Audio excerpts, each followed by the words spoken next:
रमा सेठी एरसमा नागरिक स्वर्गत नवकृष्ण चौधरी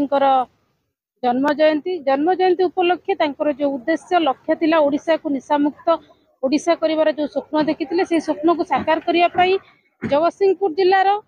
एरसमा ठारे हमर एरसमा सचेतन नागरिक मंच तरफ आमे आज तांकर जन्म जयंती पालन करने सहित आमे शपथ नहींचु निष्पत्ति नहींचु जे एरसमा अंचल आरंभ करूँ निशामुक्त जगतसिंहपुर को एवं ओडिशा को मध्य आमे निशामुक्त करूँ निशामुक्त ओडिशा निशामुक्त जगतसिंहपुर निशामुक्त एरसमा आमर लक्ष्य उद्देश्य आज कार्यक्रम रही प्रति घरे प्रति गाँव रे प्रति पंचायत रे सारा ओडिशा रे आमे पहुंचबू निशा मुक्तिर सचेतनता कराइबू निशा मुक्तिर आंदोलन को तीव्रतर कराइबू एवं आज एरसमा अंचल रे हमर सिग्नेचर कैंपेन अछि आमे राष्ट्रपति उद्देश्य रे मुख्यमंत्री उद्देश्य प्रधानमंत्री उद्देश्य रे से सिग्नेचर कैंपेन पर जहाँ सिग्नेचर पेपर थी आमे ताको पठाइबू एवं दाबी रखिबू किभଳି भाबरे आम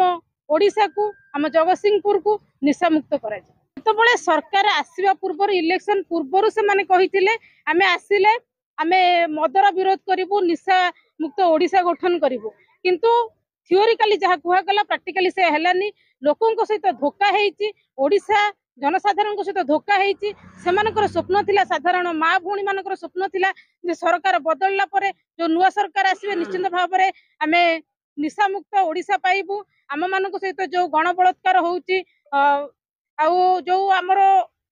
स्वामी चली जाउचंती आमे बाप छेउंड हो जाउचंती छुआ स्वामी की हरौचंती महिला माने ए सबुर आमे मुक्ति पाइबु आमे गोटे नूतन ओडिशा देखिबु एवं निशा मुक्त ओडिशा देखिबु ता किंतु विफल हेइची सरकार एई क्षेत्र निश्चित भाव में विफल हेइचंती आगामी दिन रे आम मानकर जहाँ दाबी अछि आमे ताकू कार्यकारी करिबु एवं आम संगठन निश्चित भाव में सफल हबो।